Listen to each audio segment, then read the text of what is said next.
आप सभी को नमस्कार। दोस्तों, वृश्चिक राशि वाले जातकों का इस चैनल पे स्वागत। इस वीडियो में हम आपको बताने वाले हैं वृश्चिक राशि वाले जातकों के लिए साल 2026 में 9 से लेकर 15 जनवरी तक का समय कैसा जाने वाला है। जनवरी महीने के इस समयावधि में आपकी राशि के ऊपर मौजूद जो ग्रहीय अवस्था है आपको क्या मेजर परिणाम देने वाली है। किन मामलों में वृश्चिक राशि वाले जातकों को कम प्रयासों में बड़ी सफलता मिलने वाली है, वहीं कहां पर संभल कर चलने की आवश्यकता वृश्चिक राशि वाले जातकों को रहने वाली है।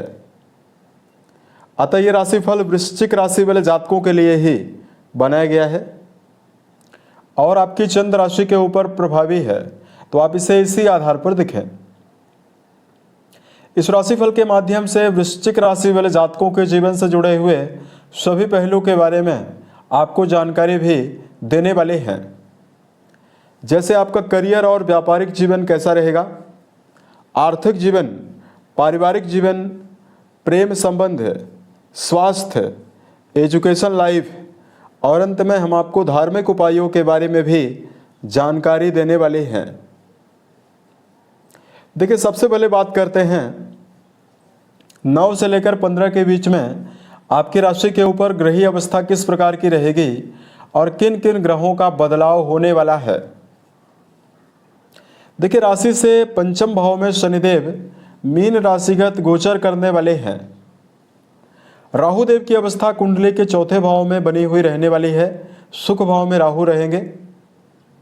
केतु देव आपके कर्म स्थान में गोचर करने वाले हैं। 9 से लेकर 15 के बीच में देवगुरु बृहस्पति कुंडली के अष्टम घर में प्रभावी अवस्था में वक्री अवस्था में अतिचारी चाल चलते हुए गोचर करने वाले हैं तथा आपके राशि के द्वितीय भाव में यानी धन स्थान में चतुर्ग्रही युति रहने वाली है, जिसमें आपकी राशि के अधिपति मंगल, शुक्रदेव, सूर्यदेव और बुध की मौजूदगी बनी हुई रहने वाली है। इन चारों ग्रहों का प्रभाव कुंडली के द्वितीय भाव में होने की वजह से आपके कुंडली के द्वितीय भाव में कई राजयोग भी बने हुए रहेंगे। सबसे पहले सूर्य और बुध की युति से एक सशक्त बुधादित्य योग बना हुआ 14 तारीख तक रहने वाला है। बुध और शुक्र की युति से लक्ष्मी नारायण योग बना हुआ रहेगा। सूर्य और मंगल की युति से पराक्रम योग बना हुआ रहने वाला है। अब यहाँ पर देखिए, 9 से लेकर 15 के बीच में 13 को शुक्रदेव मकर राशि में गोचर करने वाले हैं, वहीं 14 तारीख को सूर्यदेव का परिवर्तन भी मकर राशि में होने वाला है। तो इस प्रकार का जो बदलाव है ये भी ग्रहों में हो रहा है।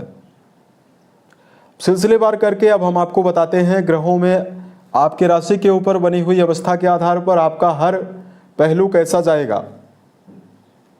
सबसे पहले बात करते हैं करियर और व्यापारिक जीवन के मामले में ये समय कैसा जाने वाला है। कुंडली का जो 10वां घर है, 10वें भाव से ही कर्म, व्यवसाय, प्रसिद्धि और मान सम्मान के बारे में विचार करते हैं। आपके कर्म भाव के स्वामी सूर्यदेव माने जाते हैं, जो कि 14 तारीख तक आपके द्वितीय भाव में, उसके बाद ये तृतीय भाव में जाने वाले हैं। उसके अलावा देखिए, वर्तमान समय में आपकी राशि के कर्म भाव में केतु का भी गोचर होने वाला है। 9 से लेकर 15 के बीच में करियर के मामले में 2 प्रकार की संभावना दिखाई दे रही है। 13 तारीख तक का जो समय रहने वाला है, इसमें वृश्चिक राशि वाले जातकों को कर्म क्षेत्र के मामले में मेहनत के अनुसार सफलता मिलने वाली है। यानी करियर के मामले में यदि आप योजनाबद्ध तरीके से काम करते हैं तो आपको ज़्यादा बेहतर परिणाम मिलेगा। 13 से लेकर 15 के बीच में कर्म क्षेत्र के मामले में कई प्रकार के नवीन अवसर प्राप्त होने की संभावना जीवन में रहेगी। यदि आपके पास कोई भी कार्य व्यवसाय नहीं है तो आपको नवीन कार्य व्यवसाय के अवसर भी मिलने वाला है तथा वर्क प्लेस पर पुराने समय से बनाई गई योजनाओं को इम्प्लीमेंट करके आप व्यापार में और नौकरी पेशा जातक दोनों जातक जीवन में अच्छा परिणाम प्राप्त करने में सफल रहने वाले हैं। केतु राहु जैसे ग्रहों का प्रभाव भी कर्म स्थान में प्रभावी है, अतः शॉर्टकट से आपको बचना चाहिए और जल्दबाजी में भी आपको कार्य करने से बचने की आवश्यकता रहने वाली है। वही बात करते हैं धन के लिए क्या अवस्था रहने वाली है। कुंडली का दूसरा घर आर्थिक समृद्धि और धन के लिए जिम्मेदार है। वही कुंडली का 11वां घर जीवन में प्राप्त होने वाले लाभ के बारे में जानकारी देता है। वर्तमान में आपकी राशि के लाभ भाव के स्वामी बुधदेव 15 तारीख तक आपके धन भाव में रहने वाले हैं। वहीं आपके धन भाव के स्वामी अष्टम घर में प्रभावी होकर 7वीं दृष्टि से धन भाव से संबंध बनाए हुए हैं। अतः आर्थिक मामलों में एक और प्रबल धन लाभ की संभावना बनी हुई है। वहीं धन का प्रबल खर्चा और प्रबल व्यय भी आपके जीवन में होने वाला है। द्वितीय भाव में शुक्र जैसे ग्रहों का प्रभाव पारिवारिक संसाधनों में, पारिवारिक सुविधा से जुड़ी हुई वस्तुओं में आपका व्यय करवाने वाला है।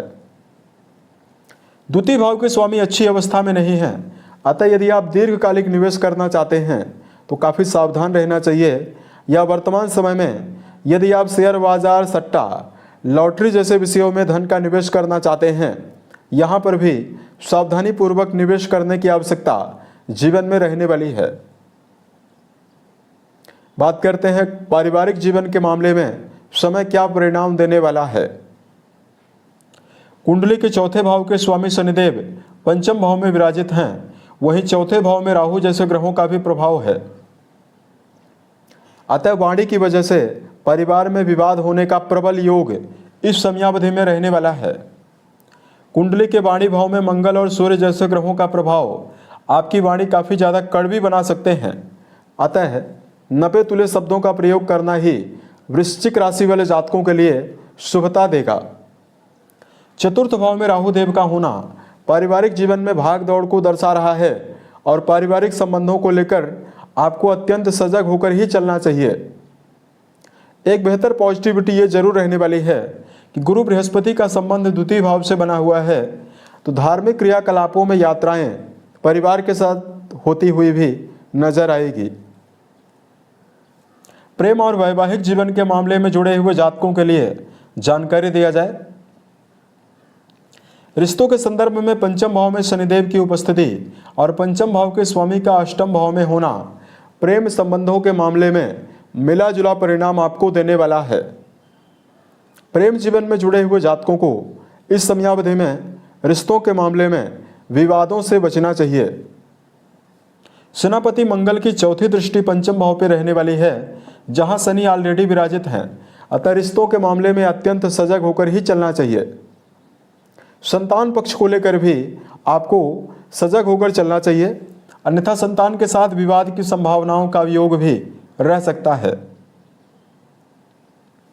उसके अलावा देखिए बात करते हैं यहाँ पर वैवाहिक जीवन के लिए क्या अवस्था रहने वाली है। अब देखिए वैवाहिक भाव के स्वामी बहुत ही अच्छी अवस्था में रहने वाले हैं, तो निश्चित तौर पर वैवाहिक जीवन में जुड़े हुए जातकों के लिए पुराने समय से चली आ रही समस्याओं से निकलने के अवसर यहाँ पर आपको मिलने वाला है।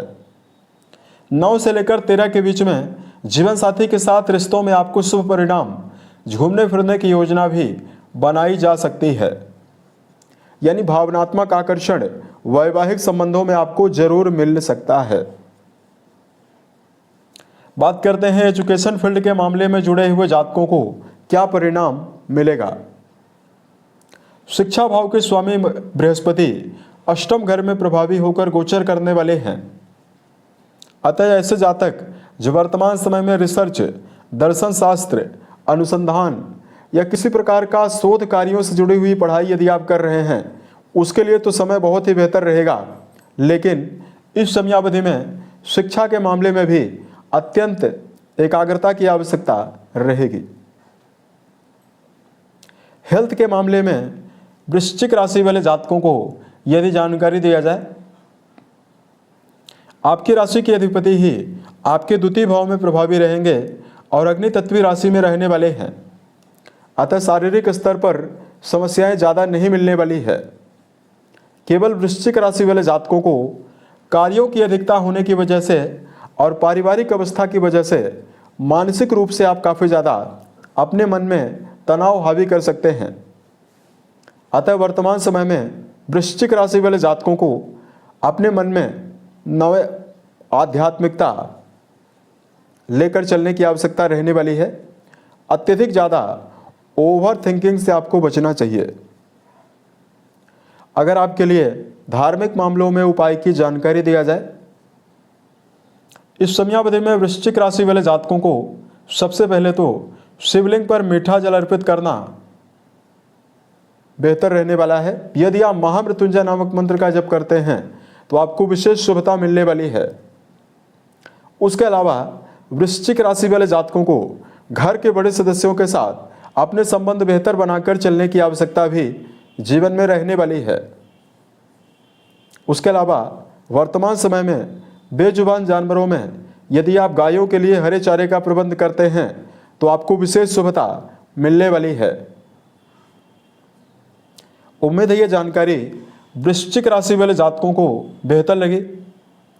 आने वाले समय में यदि आप अन्य वीडियोज को देखना चाहते हैं, इस चैनल को सब्सक्राइब जरूर करें। यदि आपके जीवन में किसी भी प्रकार की समस्या हो, आप हमें जरूर बताएं। ओम नमः शिवाय।